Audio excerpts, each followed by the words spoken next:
Assalamu alaikum class. Today we will discuss population estimation methods of vertebrate pests in the fields. Number C, trapping method. Both statistically and biologically reliable data can be obtained from trapping methods. जो previous methods हैं for the estimation of the pest population was number A, visual survey, and second was indirect method.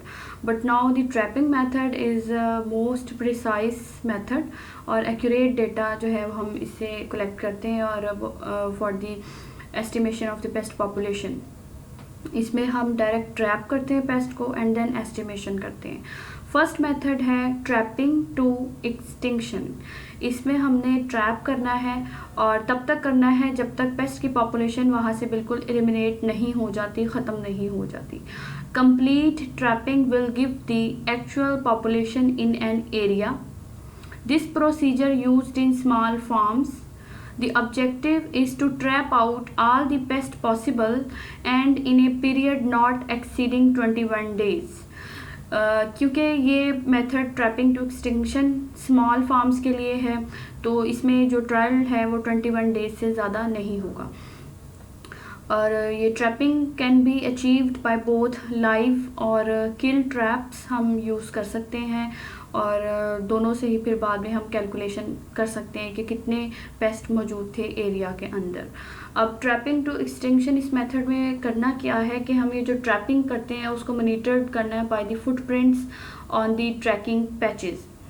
When the tracks are absent all rodents have been trapped.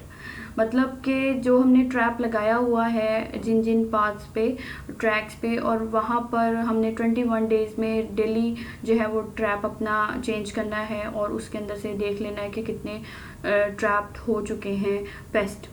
और हम satisfaction इसकी इस तरह होगी कि last पर 21 days मतलब एंडिंग के जो डेज़ हैं टर्मिनेशन डेज़ उनमें क्या होगा कि अगर ट्रैप के बाहर फुटप्रिंट्स बिल्कुल भी नहीं है, कोई फुटप्रिंट्स नहीं है वहाँ पर, तो इट्स मीन कि वहाँ से पॉपुलेशन जो है वो एक्सटिंक्ट हो चुकी है. और इस तरह से हम पेस्ट पॉपुलेशन एस्टिमेशन कर सकते हैं in this small farm area.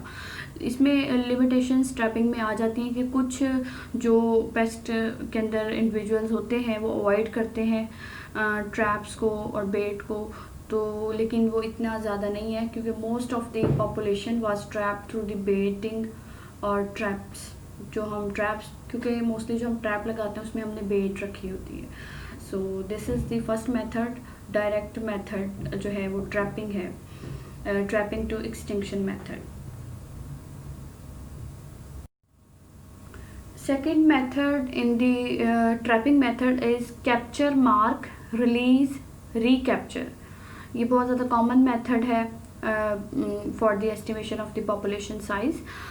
Number one, the capture, mark, release, recapture method is a means of estimating the population size of a pest. An area is defined and marked off. Then a selection of individuals are captured, counted, marked and released.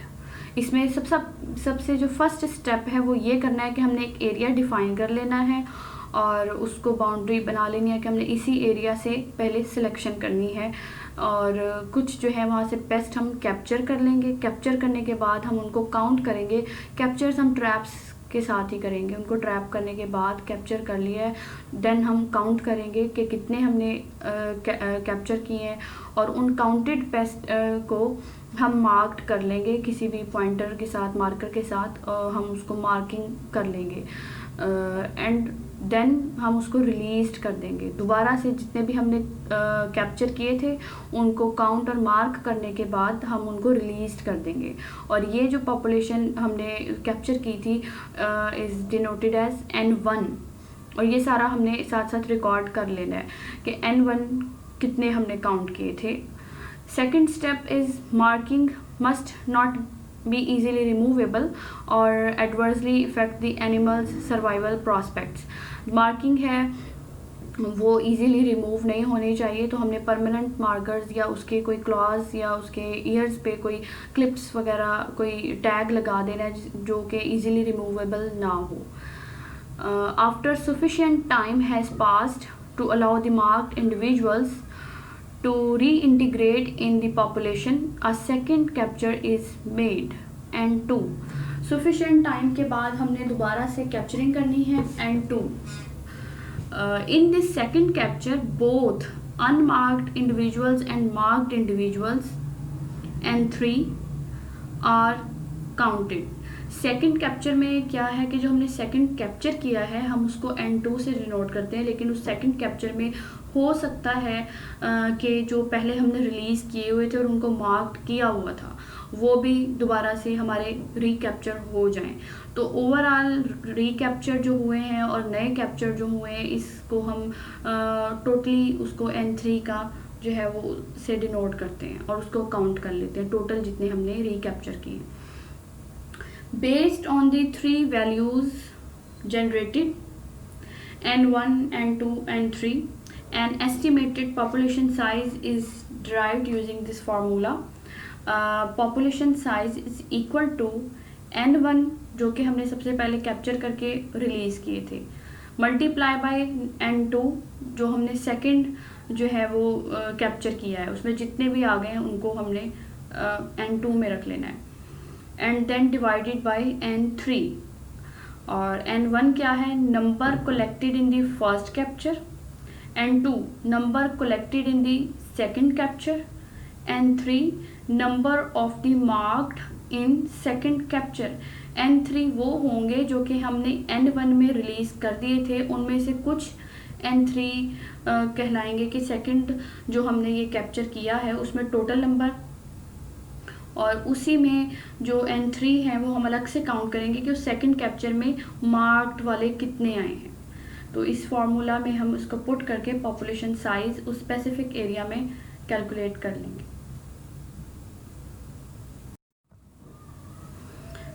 In this picture, this is a picture showing the capture, mark, release method.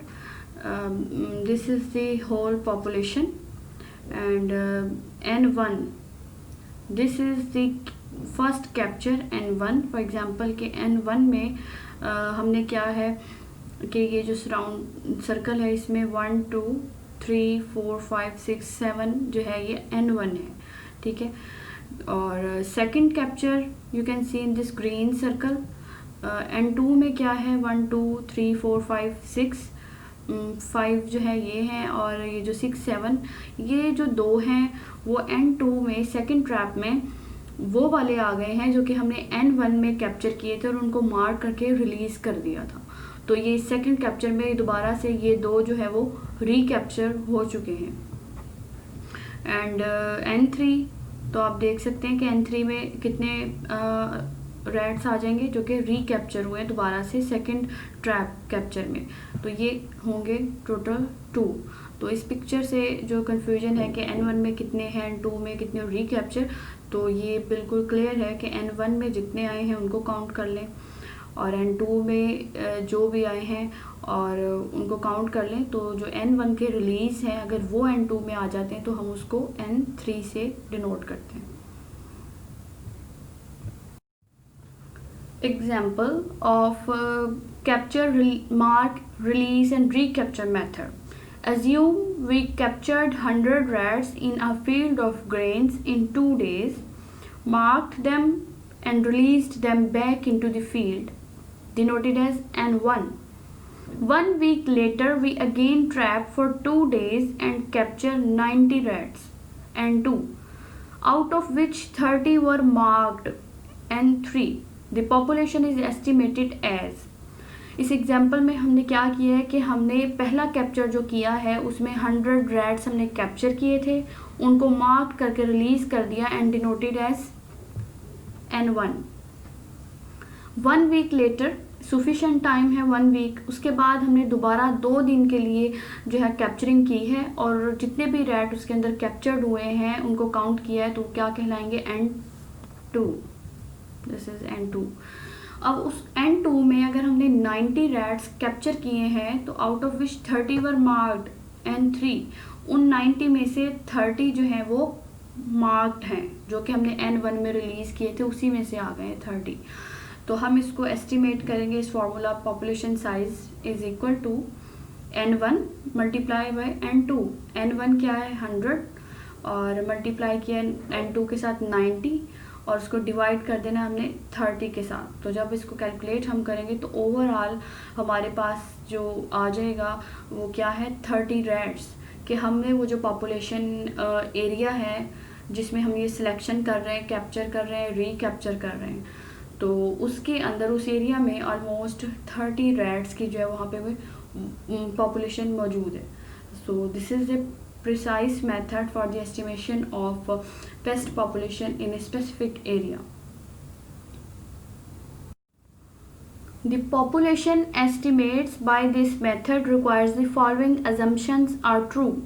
जब हम capture mark release method कर रहे हो तो ये कुछ points हैं जो कि फुलफिल होने चाहिए। Number 1, that all the individuals in a given area have an equal chance of being captured. Sampling must be random, means जो भी हमने अपना एरिया चूज़ किया है जहाँ से हमने कैप्चरिंग करनी है, रिकैप्चरिंग करनी है, वहाँ पर हमने अपनी कोई जो है वो उसमें चॉइस नहीं होनी चाहिए। वहाँ पर इक्वल चांस होना है किसी भी पेस्ट का कि वो कैप्चर्ड हो जाए। मीन्स हमने रैंडम सिलेक्शन करनी है, किसी एक ही एरिया पॉइंट से हमने रैट्स कलेक्ट नहीं करने, या हमने ये नहीं करना कि जो हमने कलेक्ट किए थे मतलब N1 में उसमें से कोई अगर आ रहा है लाइक N3 तो हम उसको छोड़ दें, ऐसा कुछ नहीं करना, हमने उसमें रैंडम सिलेक्शन करनी है। Second point, that marked individuals will be randomly distributed after release. N1 can not be allowed to influence N3, means के जो हमने N1 किया है कैप्चर किया है उसको मार्क करके अब हम रिलीज़ कर रहे हैं N1 को, तो वो हमने किसी जो हमारा फील्ड एरिया है किसी एक एरिया पर जाकर उनको नहीं छोड़ देना, हमने उसको रैंडमली डिस्ट्रीब्यूट करना है हमारे पूरे एरिया फील्ड एरिया में। Number 3, the chance of capturing a rodent in the second phase is independent of whether or not it is marked. ये वही बात है कि जब हम सेकंड कैप्चर कर रहे हैं अपना N2 करने लगे हैं तो हमने ये नहीं देखना कि ये जो हम रैट या पेस्ट हमारे पास आ रहा है वो ऑलरेडी मार्क्ड है या नहीं है। हमारे सेकंड कैप्चर में रैंडमली जो पेस्ट आ रहा है हमने उसको काउंट कर लेना है as N2. The accuracy of this method can be improved by a number of means. Number 1, increasing the size of capture samples. Larger samples will be more representative but also more difficult to collect. इसमें हम ये कर सकते हैं कि इस method की improvement के लिए कि हम जो हमारा कैप्चर है सैम्पल लाइक N1 और N2 हम उसका कैप्चर का साइज़ बढ़ा दें, मतलब हम ज़्यादा से ज़्यादा रैट्स को कैप्चर करें अपने सैम्पलिंग के लिए। जितना ज़्यादा बड़ा सैम्पल होगा उतना ज़्यादा अच्छा रिजल्ट होगा। Taking repeated samples in order to determine a statistical average. ठीक है, तो हमने ये सैम्पल्स जो है वो रिपीट N1 में ही हम बार बार सैम्पलिंग करेंगे, एक ही बार सैम्पलिंग नहीं करनी। लाइक जिस तरह प्रीवियस एग्जांपल में था कि हमने 2 दिन तक सैम्पलिंग की है एक कैप्चर के लिए, लाइक N1 के लिए भी 2 दिन तक सैम्पल कलेक्ट किए हैं और N2 के लिए भी 2 दिन हमने सैम्पलिंग की है। Drawbacks of this method is laborious and time consuming. Time बहुत ज़्यादा कंज्यूम हो रहा है 2 दिन कैप्चरिंग करने में, और जो गैप हमने डाला है 1 वीक का है। और लेबोरियस मीन्स कि इसमें लेबर चाहिए, हमें ट्रैपिंग करनी है, उनको कलेक्ट करना है, उनको मार्किंग करनी है, रिलीज़ करना है, तो इस सब के लिए हमें लेबर चाहिए बहुत ज़्यादा, ये लेबोरियस है, हार्ड वर्क है। Moreover, farmers or pest managers are not pleased to have the rats captured and then released into their fields. Paste की एस्टिमेशन तो बहुत ज़्यादा प्रिसाइज हो जाती है इस मेथड से, लेकिन फार्मर्स जो है वो इसको लाइक नहीं करते कि एक बार अगर हमने रैट्स को कैप्चर कर लिया है तो उनको दोबारा से अपने फील्ड में छोड़ दें ताकि वो जो है वो क्रॉप्स को डैमेज करें।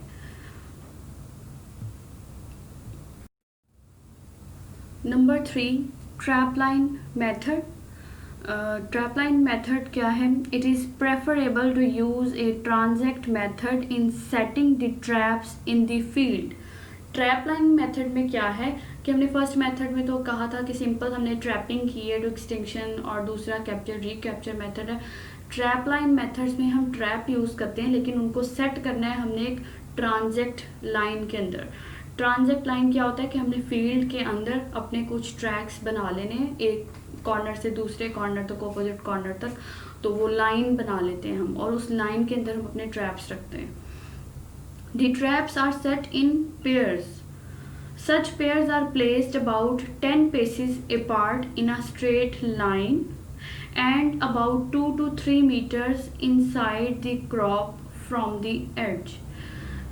ये तो हमारा है कि हमने जो हमारी बाउंड्री है एड्ज की, उससे 2 से 3 मीटर अंदर हमने अपने ट्रैप लाइंस बनानी है, और एक पेयर जो है उससे दूसरे पेयर का डिस्टेंस जो है वो 10 पेसेस मीन्स 10 सिंपल फुट वॉक्स जो होती हैं, हमारे फुट स्टेप्स जो हैं, उसके बाद हमने पेयर्स रख देना है ट्रैप्स का।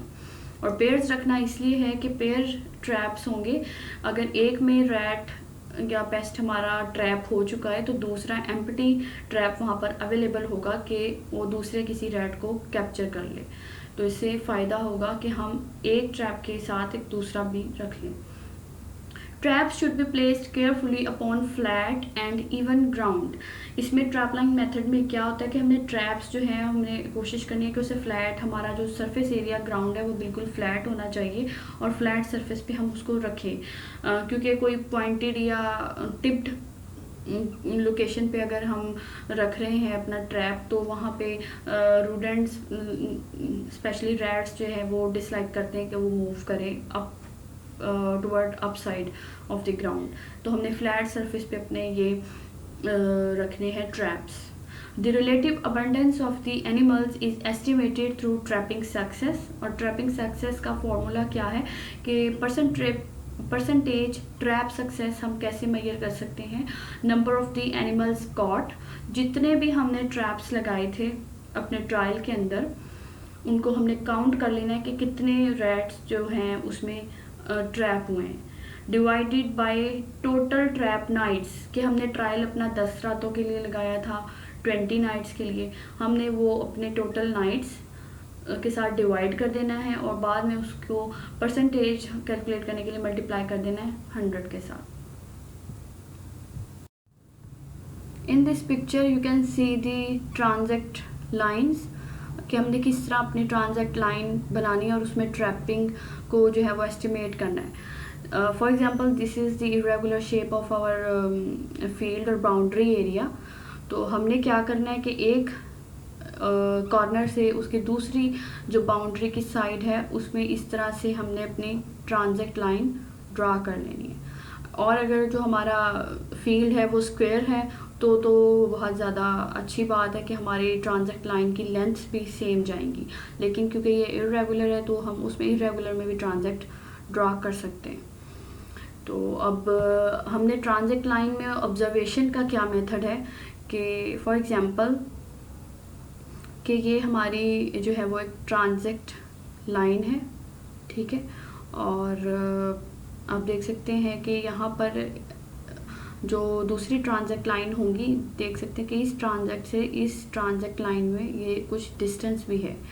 तो अगर हम ये सिर्फ एक ट्रांजैक्ट लाइन को यहाँ पर स्टडी करते हैं तो आप देख सकते हैं कि अगर हमने ट्रैप्स रखे हुए हैं तो किस तरह से ट्रैपिंग हो जाएगी। हम ये डायग्राम शो करते हैं जिस तरह लास्ट कुछ इनडायरेक्ट मेथड में भी ये यूज़ किया जा सकता है कि हम ट्रैप्स नहीं लगा रहे, डायरेक्ट ऑब्जर्व कर रहे हैं।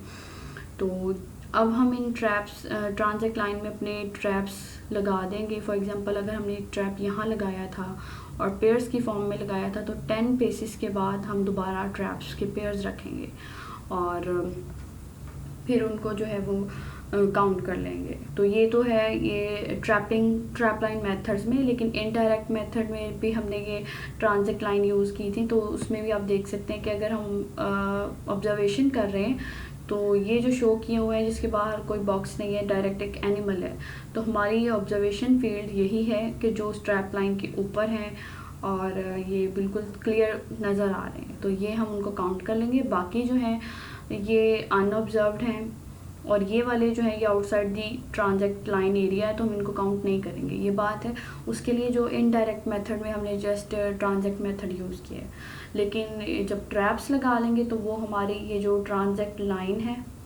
हमने उसके ऊपर ट्रैप्स लगा लेने हैं और फिर उनमें अपने पेस्ट को काउंट करना है और डिवाइड कर देना है ट्रैप नाइट्स के साथ, और हम एफिशिएंसी और परसेंटेज कैलकुलेट कर सकते हैं कि वहाँ पर कितनी पॉपुलेशन मौजूद है पेस्ट की।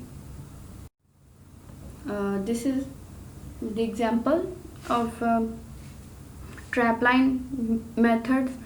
In a trap line of 200 traps set for 3 successive nights and causing 31 bandicoots, the trap success for the field sampled would be कि अगर हम ट्रैप लाइन मेथड से क्या करें कि 200 हमने ट्रैप्स लगाए थे, ट्रैप्स को हमने काउंट कर लेना है ओवरऑल, पेयर्स में भी हमने लगाए थे, तो ओवरऑल जितने ट्रैप्स थे वो 200 थे और ट्रायल है 3 सक्सेसिव नाइट्स का, और हमने उन 200 ट्रैप्स के अंदर 31 बैंडिकोट्स अगर जो है वो कलेक्ट कर ली हैं, ट्रैप किए, तो उसकी सक्सेस कैसे होगी कि number of the bandicoots trapped 31 divided by 3 into 200 traps. ये ओवरऑल हमने करना है कि 200 हमने ट्रैप्स लगाए थे, लेकिन वो 3 रातों के लिए 3 नाइट्स के लिए, तो हम उसको 3 से मल्टीप्लाई करेंगे और देन हम उसको मल्टीप्लाई कर देंगे ओवरऑल 100 के साथ उसकी efficiency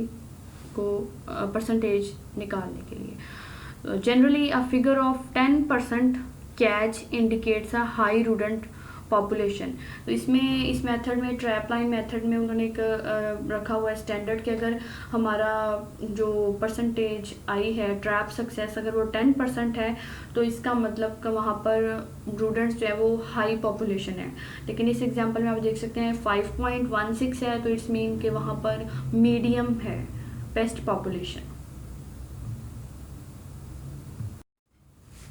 number 4, change in ratio CIR method.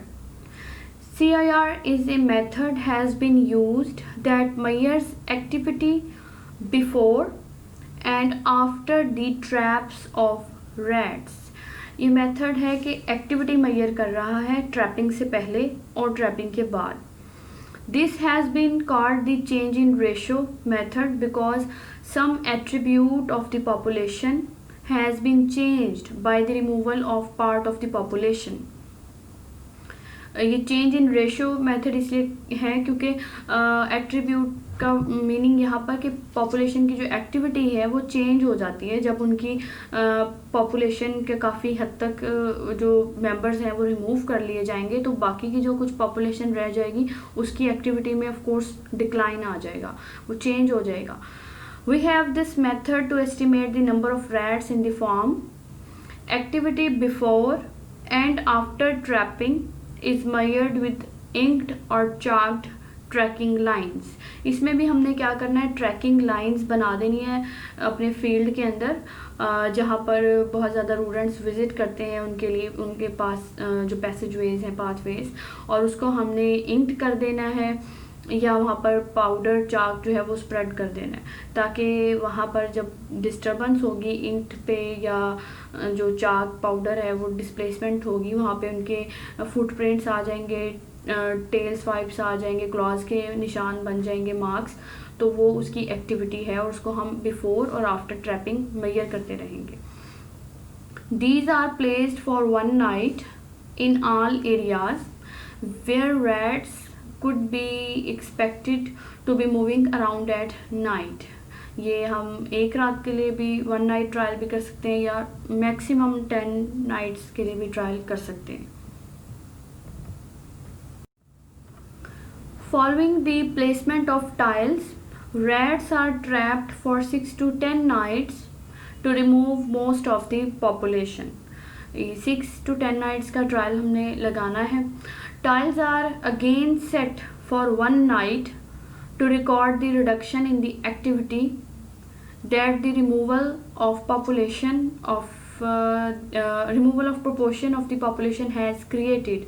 हमने ये ट्रैकिंग टाइल्स वाले मेथड में ये करना होता है कि हम अगर 6 to 10 नाइट्स का भी ट्रायल कर रहे हैं, लेकिन हमने हर रात जो अपनी ट्रैकिंग टाइल्स लगाई हैं उनको चेंज कर देना है, दोबारा से सेट करना है, ताकि जो बिफोर ट्रैपिंग से एक्टिविटी इंडेक्स था वो रिमूव हो जाए और हम न्यू पॉइंट मतलब स्टार्ट से उसको दोबारा से उसकी एक्टिविटी को ऑब्जर्व करें।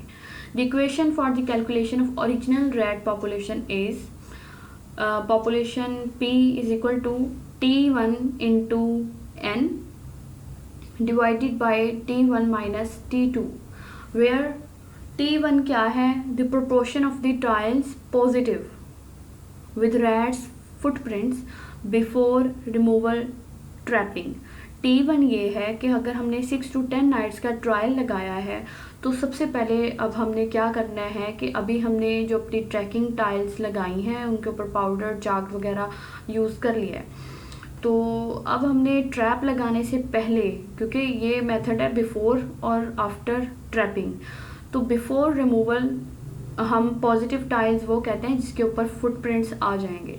तो एक रात मतलब अगर हमने रखा है before removal of the trapping, हमने देखना है कि कितने ज़्यादा फुटप्रिंट्स थे, या हम फुटप्रिंट्स को काउंट नहीं करेंगे बल्कि T1 is the proportion of tiles positive, कितनी टाइल्स पॉजिटिव हैं। पॉजिटिव का मतलब कि एक अगर टाइल पे एक फुटप्रिंट भी है तो हमने उसको एज अ पॉजिटिव लेना है। अगर 10 या 20 जितनी भी टाइल्स हैं उनके ऊपर फुटप्रिंट्स काउंट नहीं करने, हमने टाइल को पॉजिटिव देखना है कि अगर उसके ऊपर फुटप्रिंट मौजूद है, एक है दो है, ये नहीं हमने चेक करना है, बस फुटप्रिंट देखने हैं। जिस टाइल के ऊपर फुटप्रिंट है वो हमने उसको पॉजिटिव लेना है, उसको काउंट करना है एज T1। जितनी भी पॉजिटिव टाइल हैं वो है T1।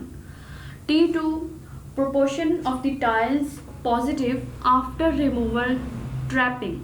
T2 क्या है कि जो हमारा हमने कहा कि हमने दोबारा से अपनी टाइल्स को चेंज करते रहना है। तो रिमूवल के बाद अब हम देखेंगे कि हमने एक दिन ट्रैप लगाया और उसमें से रैट्स वगैरह हमने जितने भी हमारे पास आए उनको अलग कर लिया। दोबारा से ट्रैप लाइंस लगाई हैं अपनी ट्रैक्स, इसके ऊपर चाक पाउडर है। अब हमने उसमें से दोबारा चेक करना है कि अब एक्टिविटी इंडेक्स कितनी ज़्यादा टाइल्स पर है। तो रिमूवल के बाद हमने पॉजिटिव टाइल्स को काउंट कर लेना है। पॉजिटिव टाइल वही होती है जिसके ऊपर फुटप्रिंट के मार्क्स होंगे। Where N is the number of rats removed and P is the original population. This is the example for CIR method. Suppose T1 is equal to 0.8. हम इसको 0.80 इसलिए ले रहे हैं, लाइक T1 क्या था कि हमने कहा था जो टाइल्स पॉजिटिव आ गई हैं जिनके ऊपर फुटप्रिंट्स हैं। फॉर एग्जांपल 100 का सेट्स था टाइल्स का और उसमें से 80 पॉजिटिव आ गई हैं, मतलब 80 टाइल्स पर फुटप्रिंट्स थे। तो क्योंकि हमने बात की थी कि T1 is the proportion of positive tiles है, नंबर नहीं था, तो प्रोपोर्शन के लिए हमने क्या किया हुआ है कि 80 को डिवाइड किया 100 के साथ, फिर वो 0.80 प्रोपोर्शन आ गई है T1। Similarly T2 is equal to 0.20, मतलब कि हमने ट्रैपिंग की, ट्रैप के बाद हमने जो रैट्स रिमूव कर लिए एन दैट वाज 120 रैट्स हमने कैप्चर कर लिए। तो उस कैप्चर करने के बाद जो हमने आफ्टर रिमूवल जो ट्रैकिंग टाइल्स ऑब्जर्व करनी है वो क्या है कि वो 20 पॉजिटिव थी आउट ऑफ 100। सो प्रोपोर्शन क्या है 0.20। तो अब इसको हम फार्मूला में ऐसे पुट करेंगे T1 into N divided by T1 minus T2। T1 0.80 multiply by N क्या है कि जितने हमने ट्रैप कर लिए हैं रैट्स, उसको डिवाइड कर देना है T1 माइनस T2 0.80 माइनस 0.20। तो टोटल जो आप कैलकुलेट करेंगे कैलकुलेटर के साथ तो आ जाएगा आंसर इसका 160। तो हमने अगर ये ट्रायल हमारा डिपेंड कर रहा है कि हमने एक रात के लिए किया है या जितनी भी नाइट्स का हमने ट्रायल लगाया है उसका हमने हर जो है एवरी नाइट ही कैलकुलेशन करनी है। तो उसके बाद हमें उस स्पेसिफिक एरिया में पॉपुलेशन का पता चल जाएगा। Fifth method is depletion estimates. Depletion estimates क्या है? Depletion estimates are made using the following general process. Number 1, complete capture operation within a discrete section of field। हमने अपने फील्ड एरिया का कुछ स्पेसिफिक डिस्क्रीट सेक्शन ले लेना है और वहाँ से कंप्लीट कैप्चर कर लेना है। हम कंप्लीट कैप्चर कैसे करते हैं कि हम ट्रैप लगा लेते हैं और ट्रैपिंग करते रहते हैं। कुछ भी हमारा ट्रायल 10 डेज़ का भी हो सकता है और हमें ये सेटिस्फेक्शन कैसे होती है कि अब ट्रैप कंप्लीट कैप्चर हो चुका है कि वहाँ पर फुटप्रिंट्स बिल्कुल ख़त्म हो जाते हैं और एट दी एंड हम देखते हैं कि हमारे कैप्चर के अंदर रैट्स भी कम होना शुरू हो जाते हैं। पहले अगर स्टार्टिंग में हम डेली 3 या 4 रैट आ रहे हैं एंड एट दी एंड वो 1 हो जाता है और फिर फाइनली कोई रैट जब कैप्चर नहीं होगा तो इट्स मीन कि उस पॉपुलेशन से एरिया से रैट ख़त्म हो चुके हैं। तो कंप्लीट कैप्चर करना है। After that record number of paste removed by species and size group. हम उसको जो है वो लाइक इसमें स्पीशीज़ है कि बैंडिकूट, हाउस माउस, जो भी वहाँ पर होंगे उनको हम सेपरेट आउट भी कर लेंगे और नंबर उनका काउंट कर लेंगे। Do not return the pest to the field. इसमें हमने क्या करना है, जो कंप्लीट कैप्चर किया उसको वापस रिटर्न नहीं करना फील्ड में। तो ये भी एक एडवांटेज है कि हम दोबारा से उसको फील्ड में रिलीज़ नहीं करते कि वो डैमेज काज करे। इसी तरह प्रीवियस मेथड जो था CIR मेथड, उसका भी यही फ़ायदा है कि हम जो ट्रैप्स कर लेते हैं उनको रिलीज़ नहीं करते दोबारा। इसके बाद क्या है कि repeats the step 1 and step 2। Depletion method में हमने एस्टिमेट मेथड में क्या करना है कि पहले हमने कंप्लीट कैप्चर किया और डेटा रिकॉर्ड कर लिया। दूसरा स्टेप क्या है कि हमने दोबारा से वही करना है कि फिर दोबारा कैप्चर करना है और उसको रिकॉर्ड कर लेना है। When step 1 and step 2 repeated twice, हमने मतलब ये क्या है कि हम 2 मरतबा डेप्लीशन एस्टिमेट्स में हमने क्या करना होता है, 2 मरतबा कैप्चर करना है। 1 मरतबा कैप्चर किया, रिकॉर्ड कर लिया, देन हम दोबारा कैप्चर करते हैं और रिकॉर्ड करते हैं, रिलीज़ नहीं करेंगे। When step 1 and step 2 repeated twice, calculate the population estimates using 2 pass equation। अब 2 pass equation इसलिए कि हमने 2 पास किए हैं, 1 मरतबा कैप्चर किया है और दोबारा कैप्चर किया है। तो नेक्स्ट स्लाइड में हम देखते हैं कि हम उसको कैसे ये 2 पास इक्वेशन यूज़ करके हम पॉपुलेशन को एस्टिमेट कर सकते हैं। 2 pass equation n is equal to C1 का square divided by C1 minus C2। ये इक्वेशन है 2 pass equation where C1 is the number of pest caught in first capture. हमारे 2 स्टेप थे कि हमने एक बार कैप्चर करना है और उसको रिकॉर्ड कर लेना है। तो C1 are the number of pest caught in first capture, C2 number of pest caught in the second capture. ठीक है, तो अब इसकी एग्जांपल देखें। हमने 4 traps are placed in the field at different locations, 62 rats are caught. जो हमने first capture किया है वो क्या है, 62 रैट्स आ गए हैं। 4 traps again fixed after a few days, then 35 rats are captured. अब ये हमारा सेकंड स्टेप है कि हमने दोबारा से कैप्चर किया है उसको, वहाँ पर 32 रैट्स आ गए हैं। तो using the 2 pass equation n is equal to number of pest population है ये। तो C1 हमारे पास क्या है, number of pest population caught in first capture, 62 का स्क्वायर है, 62 square divided by C1 62 minus 35 ये जो हमारा सेकंड कैप्चर में अब हमारे पास आए 32, हमने उसको फर्स्ट कैप्चर में से 62 में से माइनस कर देना है। 62 स्क्वायर किया तो जो आ गया है 3844 डिवाइडेड बाय 27। तो ओवरऑल हमारे पास जो कैलकुलेशन के बाद रिज़ल्ट है वो 142 रैट्स हैं। तो आप वैसे भी आप देख सकते हैं कि फ़र्स्ट कैप्चर किया था 62 है और सेकंड कैप्चर में 35 आ गए। तो इस वजह से हम इसको डेप्लीशन मेथड भी कहते हैं कि उसमें ऑफ कोर्स एक बार हम कैप्चर कर चुके हैं तो बाद में नंबर ऑफ रैट्स कम हो गए होंगे, लेकिन ये कैलकुलेशन के बाद आप ऑब्जर्व कर सकते हैं कि उस डिस्क्रीट सेक्शन के अंदर 142 जो है वो रैट की पॉपुलेशन है, एस्टिमेटेड पॉपुलेशन।